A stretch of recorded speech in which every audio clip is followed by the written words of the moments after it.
संचालन कर रहे संचालनकर्ता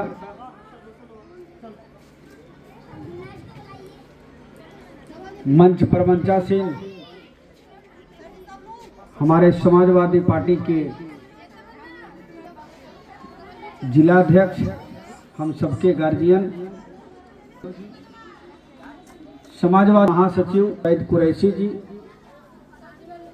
बगल के विद्यालय में हमारे खत्री जी बहुत पहले से प्रिय दोस्त नहीं बल्कि एक साथी के रूप में मान लीजिए, दम अपना बहुत, जब नहीं भी हम थे तब भी वहाँ आते थे हम, और आपके यहाँ भी यहाँ पर भी आया हूँ हम। आपको भी बहुत बहुत धन्यवाद। जिलाजीत यादव जी हमारे साथ रहते हैं। इधर क्या नाम है? निजामुद्दीन जी बैठे यहाँ पर उपस्थित सभी अभिभावकगण, बच्चे और बच्चियां। वैसे जो लिखा गया है कि मिलान फाउंडेशन एक सामाजिक विकास संस्था है जिसकी स्थापना 2007 में लागू हुई।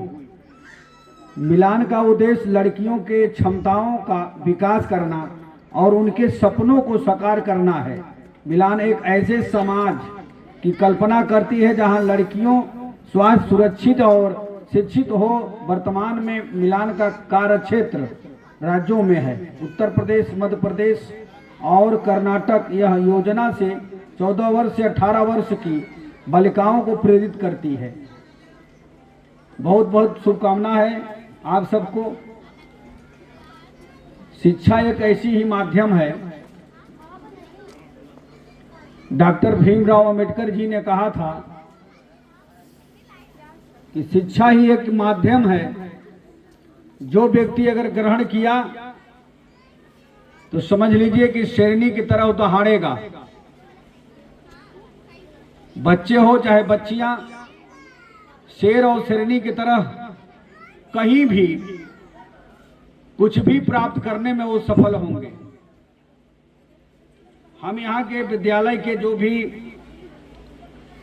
प्रबंधक होंगे या मास्टर जी होंगे, जरा आपको जरूर बताऊंगा कि आप लोग जब कार्यक्रम लेते हैं, एक हफ्ता 4 दिन 5 दिन से 8 दिन से कार्यक्रम में आप लोग बिजी थे कि नहीं, हम लोग सांसद जी को बुला रहे हैं।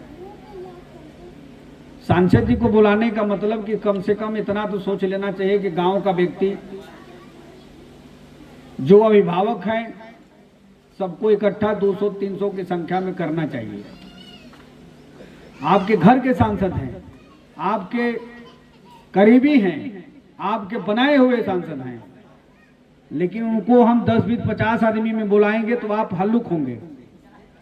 आपके लगेगा कि यार हम सांसद जी को तो बुला लिए, वो हमारे हैं, हमारे बुलाने पे तो आ जाएंगे, लेकिन गांव में आदमी नहीं दे पाएंगे। आप गांव के बच्चों को, उनके अभिभावक को अगर नहीं बुलाते हैं तो महफिल उदास होता है। किसी भी नेता का जाने का मतलब कि वहां संख्या होना चाहिए।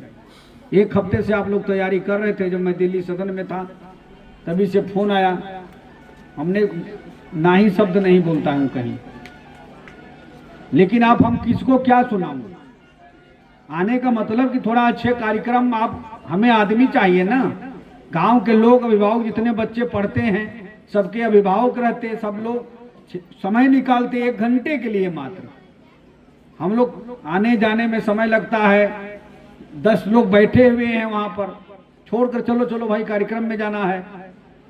तो कार्यक्रम के अच्छे ढंग से कार्यक्रम हो, ऐसे ठीक रहता है। कोई बात नहीं है, आप लोग सुधार करिए आगे। शिक्षा केवल एक माध्यम नहीं है जो हमें ज्ञान देता है, बल्कि यह एक ऐसी शक्ति है जो हमारे व्यक्ति को आकार देती है और हमारे समाज को प्रगति की ओर अग्रसर करती है। जैसा कि महात्मा गांधी ने कहा था कि शिक्षा का उद्देश्य चरित्र निर्माण, मानसिक शक्ति और नैतिकता का विकास करता है। शिक्षा हमारे जीवन में सफलता की कुंजी है। शिक्षा हर किसी के जीवन में व्यक्तित्व निर्माण, ज्ञान और कौशल में सुधार और व्यक्ति को खुशहाली की भावना प्रदान करके एक महान भूमिका निभाती है। हमारे देश में शिक्षा को 3 श्रेणियों में विभाजित किया गया है। प्राथमिक शिक्षा, माध्यमिक शिक्षा और उच्च माध्यमिक शिक्षा। शिक्षा सभी के लिए शांति, न्याय, स्वतंत्रता और समानता की दुनिया को प्राप्त करने का एक साधन है। इसलिए शिक्षा अभी के लिए अत्यंत आवश्यक है। यह मनुष्य की बुद्धिमत्ता को बढ़ावा देती है, उसके कौशल को विकसित करती है और उसे मेहनती बनने में सक्षम बनाती है। वैसे 33% आरक्षण भी लागू होने वाला है महिलाओं के लिए। तो जब तक हम शिक्षित नहीं रहेंगे तो हम नौकरी से लेकर के जहां भी जाना होगा कैसे जाएंगे। इसी से बाबा साहब ने कहा था कि शिक्षा एक ऐसी माध्यम है कि उसके जरिए से हम कुछ भी प्राप्त कर सकते हैं। तो महत्वपूर्ण काम आप लोग कर रहे हैं, इस काम को आप लोग आगे बढ़ाते रहिए। और शिक्षा नए कौशल या ज्ञान सीखने या सिखाने की एक प्रक्रिया भी है। शिक्षा ज्यादातर स्कूलों और विश्वविद्यालयों में प्रदान की जाती, महत्वपूर्ण है। यह देश के आर्थिक विकास में मदद करती है। शिक्षा किसी व्यक्ति के जीवन को बदल सकती है। जो व्यक्ति जितना करेगा उतना उसको फल मिलेगा, ये कहा गया है। बहुत कुछ ना बोलते हुए, कहते हुए आप सबको बहुत बहुत धन्यवाद देता हूँ। और आप सबसे मेरा यही गुजारिश है कि आप लोग मेहनत से पढ़िए, मन लगा के पढ़िए और आगे बढ़िए। यही आप शुभकामनाओं के साथ अपने वाणी को मैं विराम देता हूँ। जय हिंद, जय भारत।